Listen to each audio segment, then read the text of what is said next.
Yang saya nomor 11, nikah mendahului gerakan imam. Jika sholat berjamaah kita mendahului imam 2 gerakan. Misalkan kita sudah sujud reken, imam ki menceng otabah, misalkan seperti ini, kita ruku duluan, imam masih berdiri. Ketika imam mau ruku, kita sudah sujud. Nah, nikah berturut-turut 2. Berarti sholatnya batal, nikah. Mendahului imam 2 gerakan, bukan bacaan nih, 2 gerakan. Nomor 12, nyecer.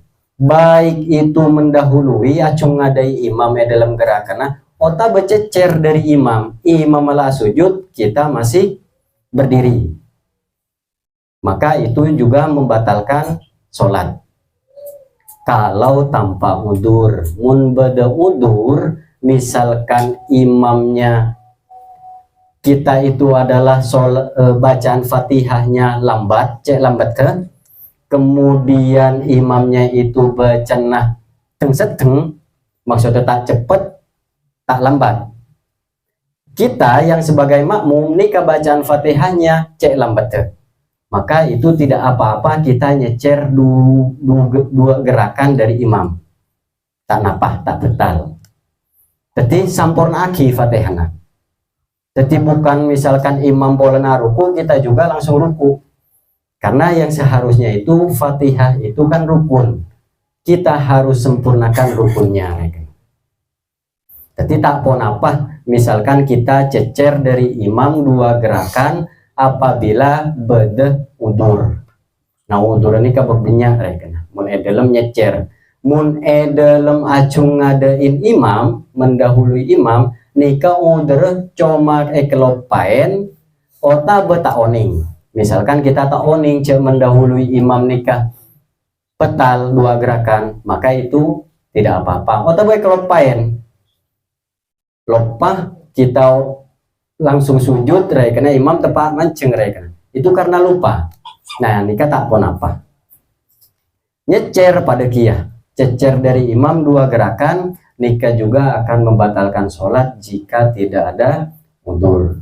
Misalkan tepat ngelamun umpamanya, jadi ngelamun pas enggak pas maca fatihah terus aki fatihah, nah nikah tak napah termasuk udur kia. Otapa tepat misalkan duduk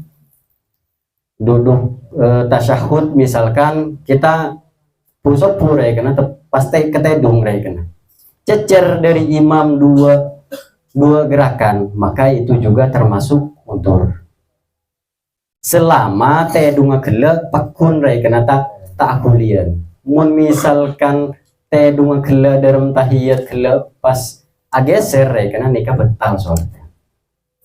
Jadi mendahului imam 2 gerakan bisa membatalkan sholat, terlambat gerakan 2 gerakan dari imam, nikah bisa membatalkan sholat.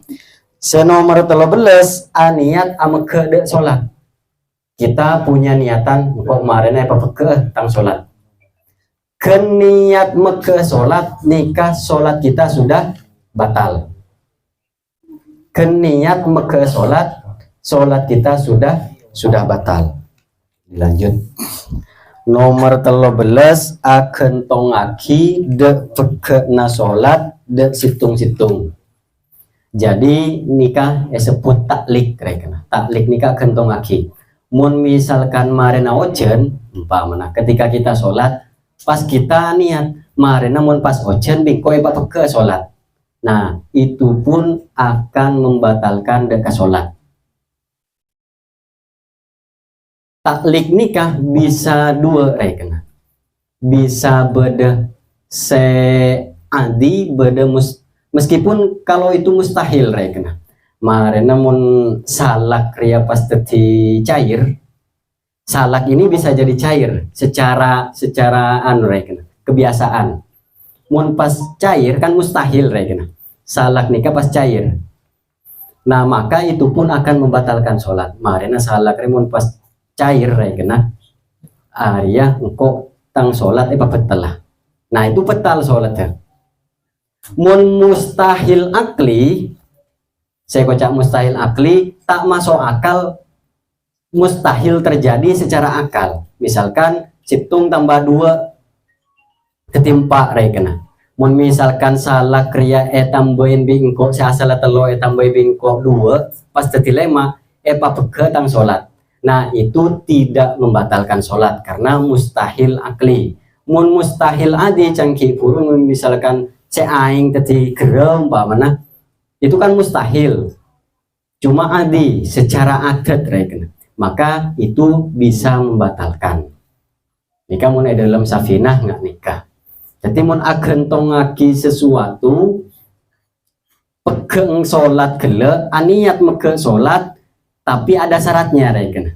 Kemarin mun pas ojen padahal nas panas reken. Kemarin mun pas ojen bingkot peke tang sholat. Nah itu pun sudah menjadi batal sholat kita.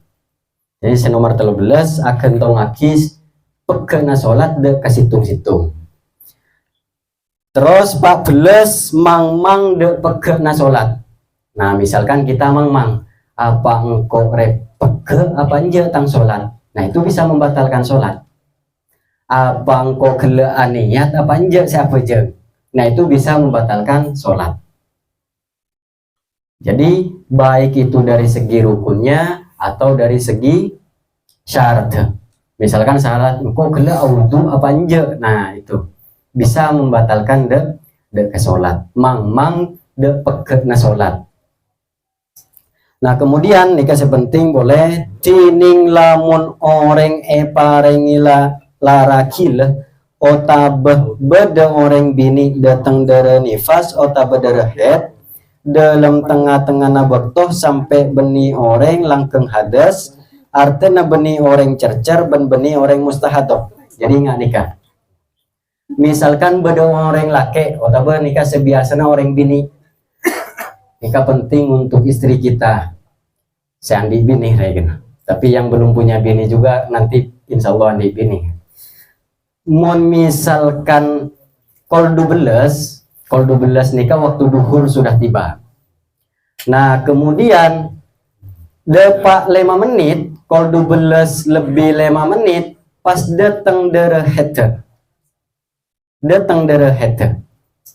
Nikah kan waktu sholat itu cukup 5 menit.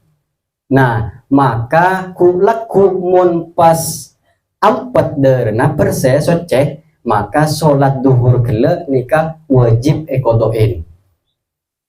Nikah kalau datang haidnya pada bireng gila, misalkan kol 12 mancing bektoh, masa waktu untuk sholat itu cukup 5 menit, pas 12 5 menit pas gila, maka nanti ketika beres mun beres nampu kodoin sholat seduhur gele. Nah nikah mun beni orang mustahadoh, mun beni orang cercer atau orang beser.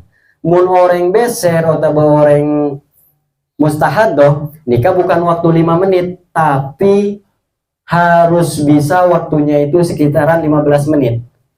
Mun orang cercer. Jadi mun misalkan kol 12 nikah duhur, maka dia harus membersihkan najisnya dulu, kemudian juga wudu, kemudian juga untuk sholat.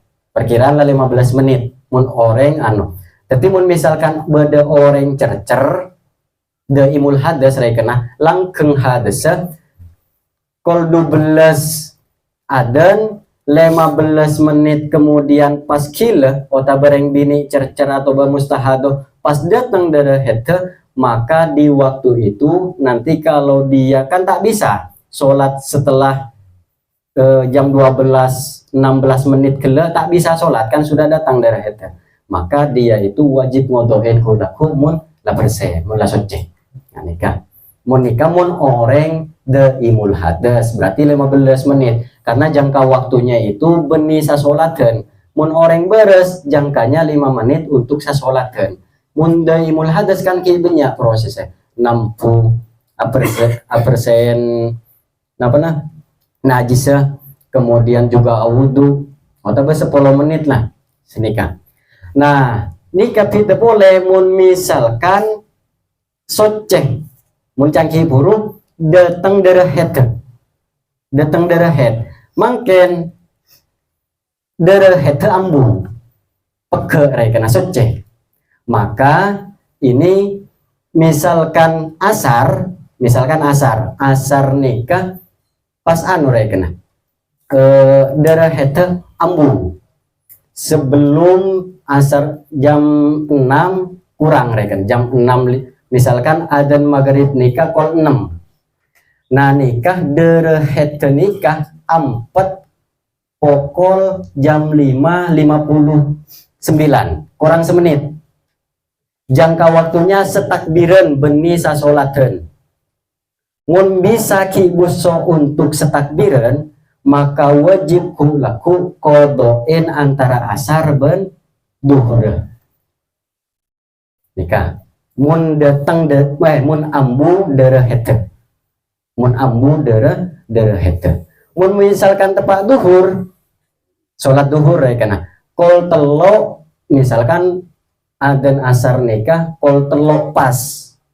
Misalkan dia itu ambu derhet kol 2:59 cukup 1 menit untuk setakbiran. Pas datang derhet kita sholat. Nah kan belum sholat karena dia haid. Nah waktu 1 menit ini itu menjadikan dia wajib untuk ekodoin duhur meloloh. Mun asar berarti wajib kodoin bi duhur. Sabuna ki musonib ki furu lamun bektokle bisa sampungaki bi sebudi. Asar berarti bi duhur. Maghrib berarti bi isya. Jadi mun isya 4 ketika isya maka maghribnya itu harus ekodoin kia. Nah nikah. Lelamun cangki puru datang derhet beni soce mun datang nikah cokot seta apa jeng melono. Berarti kalau tadi duhur ya berarti duhur. Mun tepa asar ya berarti asar melolo. Namun 4 derhet nikah berarti sholat sebelum masih bisa ijama kasa ngampu ekodoin juga. Clear.